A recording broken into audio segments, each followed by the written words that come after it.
one of Hollywood's most notorious murder mysteries. A beautiful young woman found dead in South Los Angeles, her body sliced clean in half.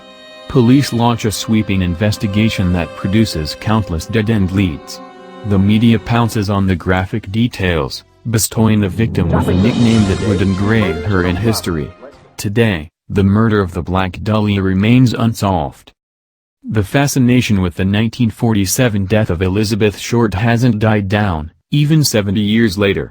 The story has inspired numerous books and films, including the 1987 novel The Black Dahlia and 2006 film of the same name starring Scarlett Johansson and Josh Hartnett. Wonder Woman director Patty Jenkins has taken on the tale in her new TNT show I Am the Night, starring Chris Pine and India Easley. Though the series is fictionalized, it revolves around the family of the man whom enthusiasts have held as perhaps the most probable suspect for the Black Dahlia murderer. Take a look back at the woman whose life ended prematurely but whose death has lived on. A gruesome discovery. Betty Beringer, a local housewife, left home with her 3-year-old daughter to run an errand on January 15, 1947. It was a cold morning as the two walked along Norton Avenue in Leimert Park at the south end of the Los Angeles. Beringer and her daughter passed vacant lots on their way, which was common, as the area was just beginning to develop and there were many empty lots.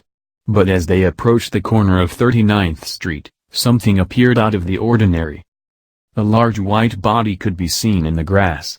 Beringer initially thought it was a separated mannequin someone had tossed aside.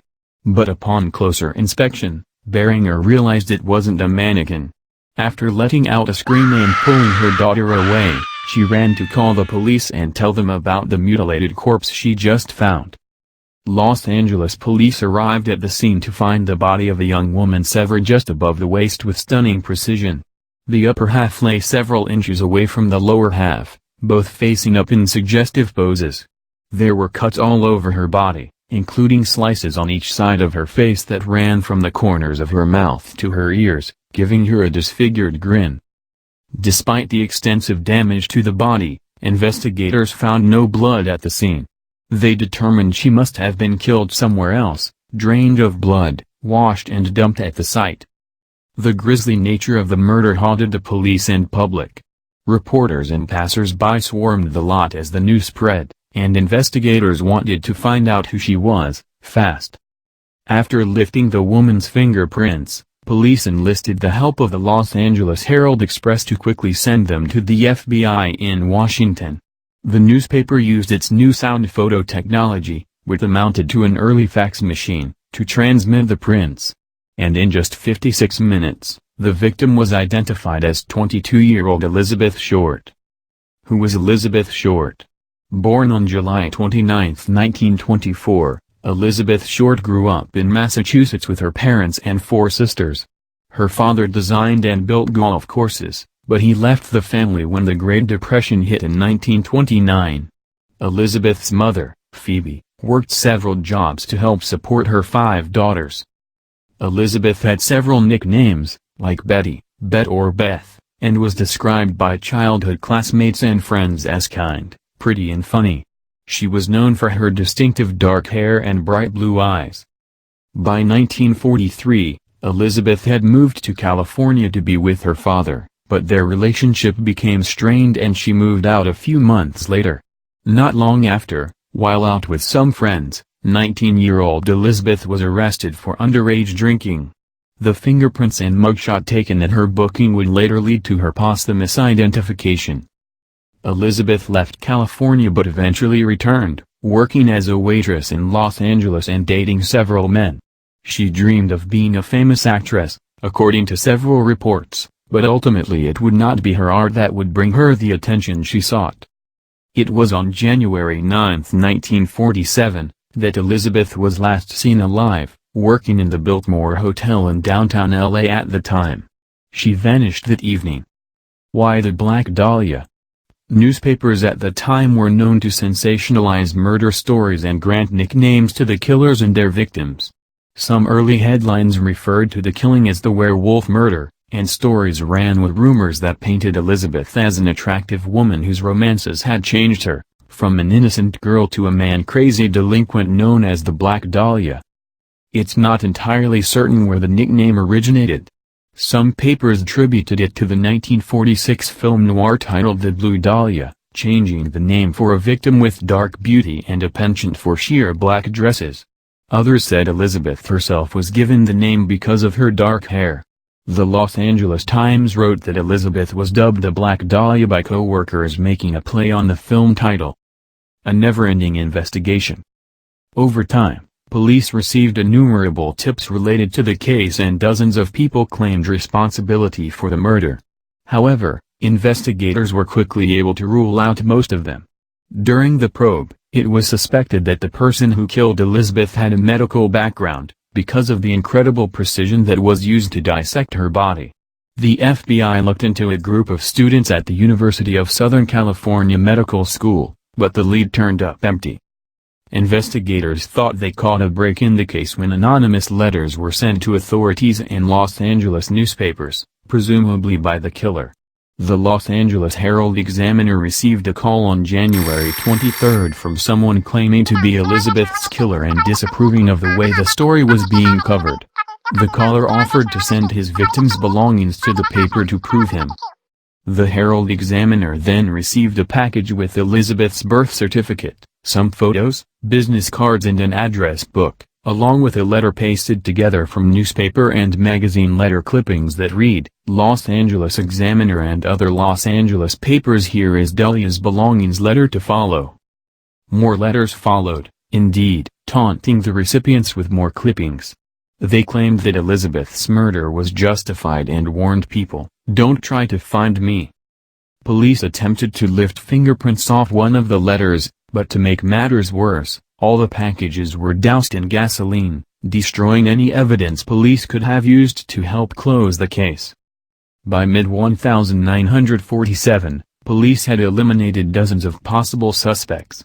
With no one to pursue, the case had gone cold. A buried family secret? After his father died in 1999, former LAPD detective Steve Hodel was left sorting through his belongings. Dr. George Hodel had left the family early on, but he reconnected with Steve in his last decade of life, and his son helped pick up the pieces after his death. Steve found a small, wooden photo album packed inside a box among George's possessions. Two photos inside caught Steve's eye. They showed a young woman with dark curly hair and her eyes looking down. My God, which looks like the Black Dahlia, Steve said to himself, according to The Guardian. Steve then began a years-long investigation into his father's relationship with Elizabeth and possibly being the murderer that got away. I didn't go to this story. It came to me, Steve told InsideEdition.com. Steve said that after his discovery, his half-sister Tamar Hodel told him in a phone conversation, our dad was a suspect in the Black Dahlia murder. Steve was shocked, and decided he needed to get to the bottom of what she claimed. I started out to show that Dad had nothing to do with it. I would be able to exonerate him completely. And I just started following the evidence, Steve said. But soon, the evidence led him to a different conclusion. George was known to run with socialites in LA and hang out with groups that liked sex and drugs. Several people reportedly referred to Elizabeth as a girlfriend of George.